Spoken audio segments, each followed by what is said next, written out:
디모데전서 6장 1절에서 10절 우리 한 목소리로 읽도록 하겠습니다.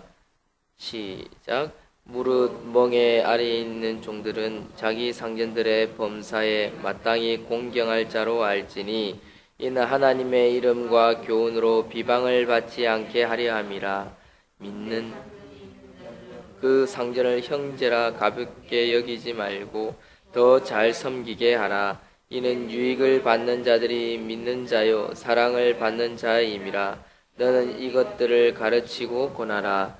누구든지 다른 교훈을 하며 바른 말 곧 우리 주 예수 그리스도의 말씀과 경건에 관한 교훈을 따르지 아니하면 그는 교만하여 아무것도 알지 못하고 변론과 언쟁을 좋아하는 자니 이로써 투기와 분쟁과 비방과 악한 생각이 나며 마음이 부패하여지고 진리를 잃어버려 경건을 이익의 방도로 생각하는 자들의 다툼이 일어나느니라. 그러나 자족하는 마음이 있으면 경건은 큰 이익이 되느니라. 우리가 세상에 아무것도 가지고 온 것이 없음에 또한 아무것도 가지고 가지 못하리니 우리가 먹을 것과 입을 것이 있은즉 족한 줄로 알 것이니라. 부하려 하는 자들은 시험과 올무와 여러 가지 어리석고 해로운 욕심에 떨어지나니 곧 사람으로 파멸과 멸망에 빠지게 하는 것이라.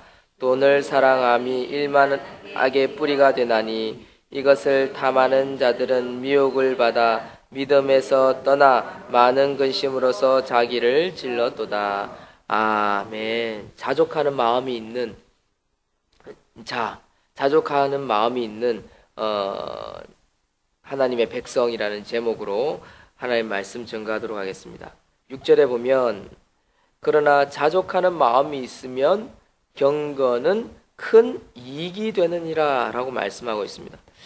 자, 우리가 사실 자족하고 감사하고 사는 삶을 살아야 되는데 사실 감사하고 사는 삶이 쉽지 않습니다.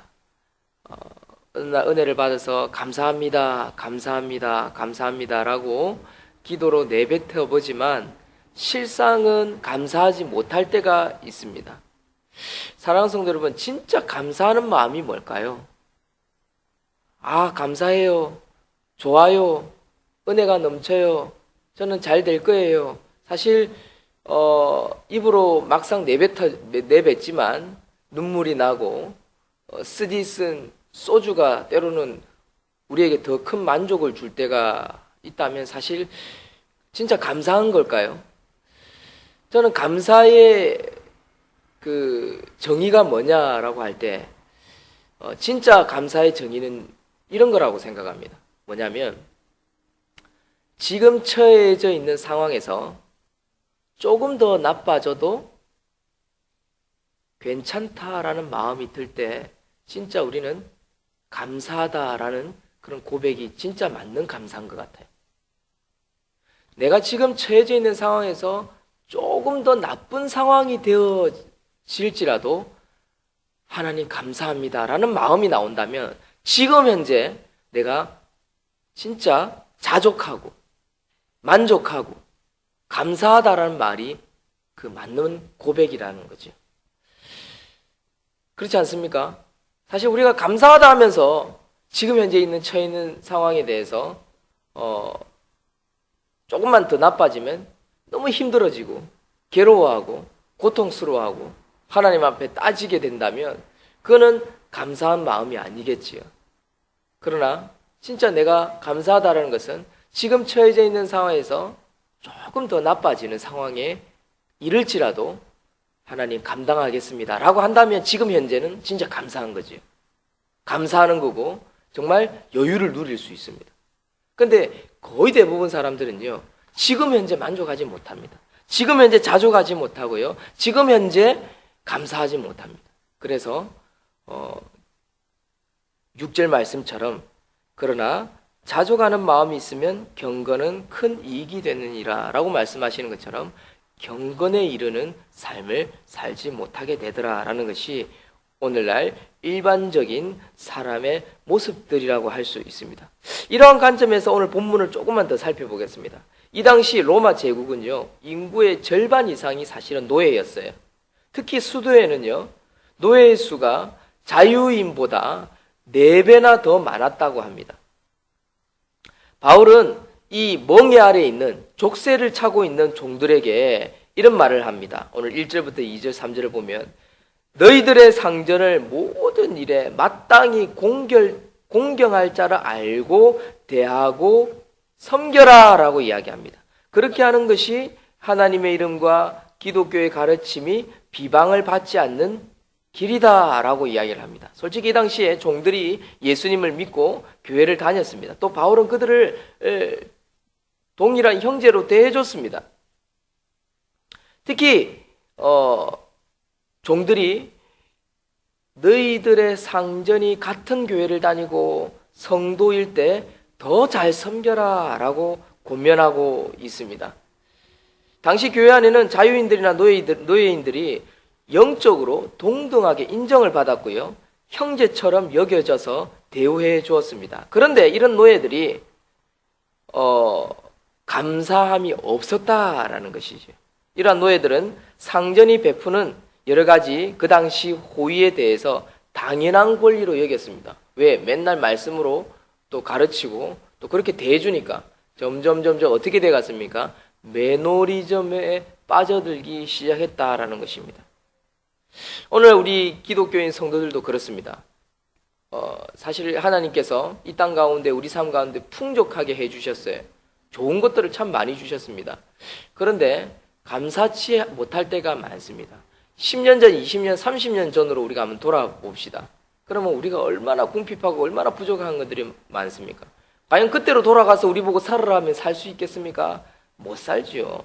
죽어도 못 살아 라고 하는 사람들이 너무 많습니다. 오늘 기독교인들이. 그런 걸 보면 참 감사가 뭔지를 우리는 다시 한번 짚어볼 수 있는 상황이 되어진다라는 것입니다. 바울은 하나님의 사랑 때문에 행해지는 섬김, 봉사, 종들을 향해서 그 당시 노예를 향해서 이렇게 나누어 줬는데 그들이 감사치 못하고 의뢰이 당연히 받는 것으로, 그래 내가 예수 그리스도를 믿으니까 하나님의 백성이니까 이런 대우를 받는 것이 당연한 거야 생각하고 자기들의 상전을 제대로 섬기지 못하거나 또는 무시를 당하면 바로 토라져 버리는 그런 어리석음을 범하는 자들이 많았다라는 것입니다. 그렇기 때문에 사랑하는 성도 여러분, 우리가 하나님을 섬기면서 믿음으로 살아가는 가운데 때로는 좀 몇 가지 섭섭한 일이 생길지라도 믿음 가운데에 그것을 극복해 나가는, 이겨 나가는 저와 여러분들이 되기를 소망합니다. 어떻게 하면 극복할 수 있습니까? 감사하면 됩니다. 감사하면. 예전에는 이거보다 더 못했었는데 라는 생각이 들어서 조금 더 나빠지는 상황에 갈지라도 그래 더 안 좋은 상황도 있었는데 라는 생각이 들면서 하나님 감사합니다 라는 그런 고백들이 나온다면 그 고백은 진정한 감사가 되고요, 진정한 감사를 통한 예배는 하나님 기뻐 받으시고 우리에게 참 위로와 축복과 치료의 역사들이 나타날 것입니다. 그러면 자족하게 되고 자족은 결국 경건에 이르는 역사가 있다라는 것입니다. 그것은 사실 모든 예배자들이 바라는 것입니다. 하나님 감사가 나오게 해주세요. 기쁨이 있게 해주세요. 은혜가 있게 해주세요. 위로가 있게 해주세요. 사실 언제 위로와 감사와 하나님의 그 축복들이 있습니까? 그것은 바로 예배를 통해서 깨달음이 올 때입니다. 그렇죠? 아, 맞습니다, 하나님. 설교자를 통해서 어떤 은혜의 말씀을 들으면서 맞습니다 하면서 내가 자족하는 마음이 들 때 결국 경건에 이르는, 기쁨이 넘치고 눈물이 나고 하나님께 영광 돌리고 찬양하게 되고 기도하게 되는 그런 속 깊은 고백들이 나타납니다. 그게 힐링인 것입니다. 힐링. 그래서 6절에 자족하는 마음이 있으면 경건은 큰 이익이 있느니라. 그래서 자족하는 마음이 있으면 오늘 하루를 또 더 기쁘게 살아드릴 수 있습니다. 어제 나태했고 어제 게을렀고 어제 부족하고 어제 우리가 하나님 앞에 경솔히 행한 것이 있다면 오늘은 좀 더 진지하게 바르게 선하게 좀 더 시간을 내 몸을 또 가진 물질을 좀 더 바르게 쓸 수 있는 거죠. 그렇지 않습니까? 우리가 깨달아서 이제는 그렇게 살지 말아야지 할 때 그때가 사실은 제일 행복해요. 그리고 또 그렇게 살기 시작하고 그런 삶을 한 달, 6달, 석 달, 뭐 몇 달, 또 몇 년을 유지할 때 그때 제일 행복해요. 근데 사람은 점점요 매너리즘에 빠지기 시작하면 그걸 잊어버리고 또 죄악 가운데로 들어가게 되더라는 거죠. 좀 더 쉽게 벌고, 좀 더 쉽게 살고, 좀 더 쉽게 하면서 죄인된 삶을 살게 되더라는 것입니다. 그러다 보면 뭘 잃어버립니까? 경건을 잃어버린 거죠. 경건이라는 말을 다른 말로 뭡니까? 신앙생활이지 않습니까? 도의 삶이지 않습니까? 도의 삶을 살지 못하는 것입니다. 그래서 바울은 다른 교훈을 가르치거나 그리스도의 말씀에 경건에 이르지 못하도록 가르치는 것을 교만이라고 3절에 지적하고 있는데, 교만한 삶을 살지 말라라고 이야기합니다. 그는 교만하여 아무것도 알지 못하고 4절에 변론과 언쟁을 좋아하는 자니 이로써 투기와 분쟁과 비방과 악한 생각이 나며 마음이 부패하여 지고 진리를 잃어버려 경건을 이익의 방도로 생각하는 자들의 마음을 가지게 되어버린다는 겁니다. 그러니까 교회에 나오면요, 뭡니까? 경건을 통해서 내가 어떤 이익을 얻겠다 이런 마음으로 신앙생활을 하게 되면요, 결국 교회 안에서 다툼이 일어나고요, 시기가 일어나고요, 마귀가 역사하게 되더라라는 것입니다.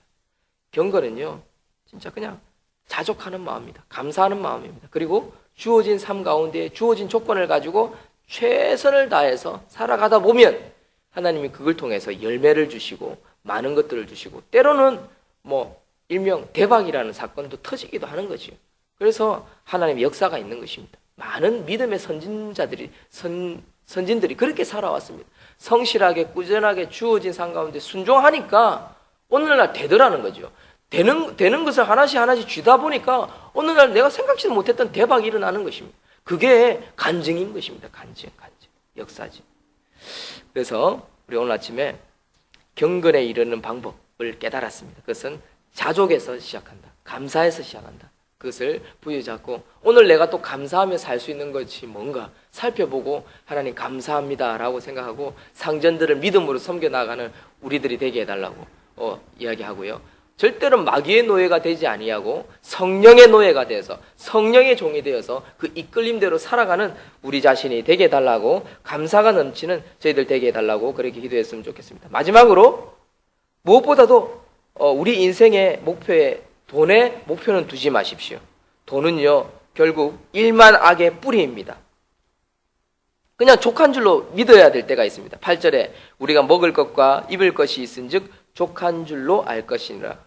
부하려 하는 자들은 시험과 올무와 여러 가지 어리석고 해로운 욕심에 떨어지나니 곧 사람으로 파멸과 멸망에 빠지게 하는 것이라.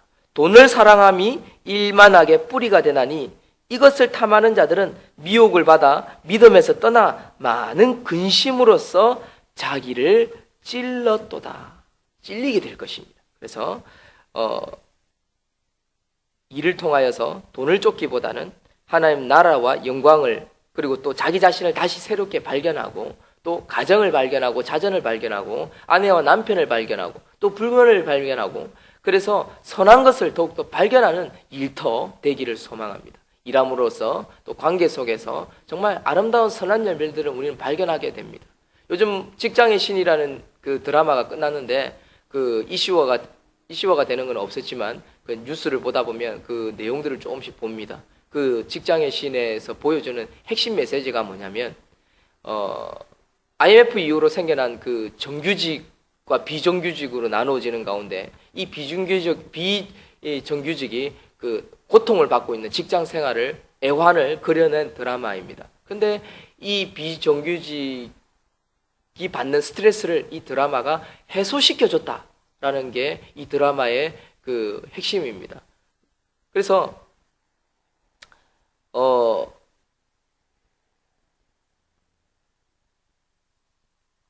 이야기하려는 것을 조금 놓쳤습니다. 어쨌든 오늘 말씀의 본문의 핵심을 전하면 우리가 돈을 쫓게 되면 결국 돈의 노예가 됩니다. 돈을 쫓기보다는 관계를 쫓고 사람을 쫓는 것입니다. 예, 다시 생각났습니다. 그렇습니다. 일을 할 때요, 일의 결과와 돈, 물질, 성공의 목적을 두고 살아가면요, 그 정규직처럼 직장의 상사들이 막 괴로움을 주는 것처럼 수많은 스트레스를 주지만 관계 중심, 사람 중심으로 살아가는 것이 얼마나 아름다운 사회인지를 보여주는 그런 드라마의 한 부분이거든요. 그렇기 때문에 돈, 일 중심보다는 사람 중심, 관계 중심, 그리고 그런 중심으로 살아가게 되다 보면 하나님의 선하신 뜻을 가게 되고, 또한 기쁨이 있는 하루하루가 되고 일이 되고요. 그리고 결국 결과가 좋은 선한 열매들이 나타나게 된다는 것입니다. 이 사실을 믿고 공부를 하거나 직장을 다니거나 일을 할 때 선한 열매를 많이 거두는 저와 여러분들이 되시기를 주의 이름으로 축원드립니다. 아멘. 기도하겠습니다. 하나님 감사합니다.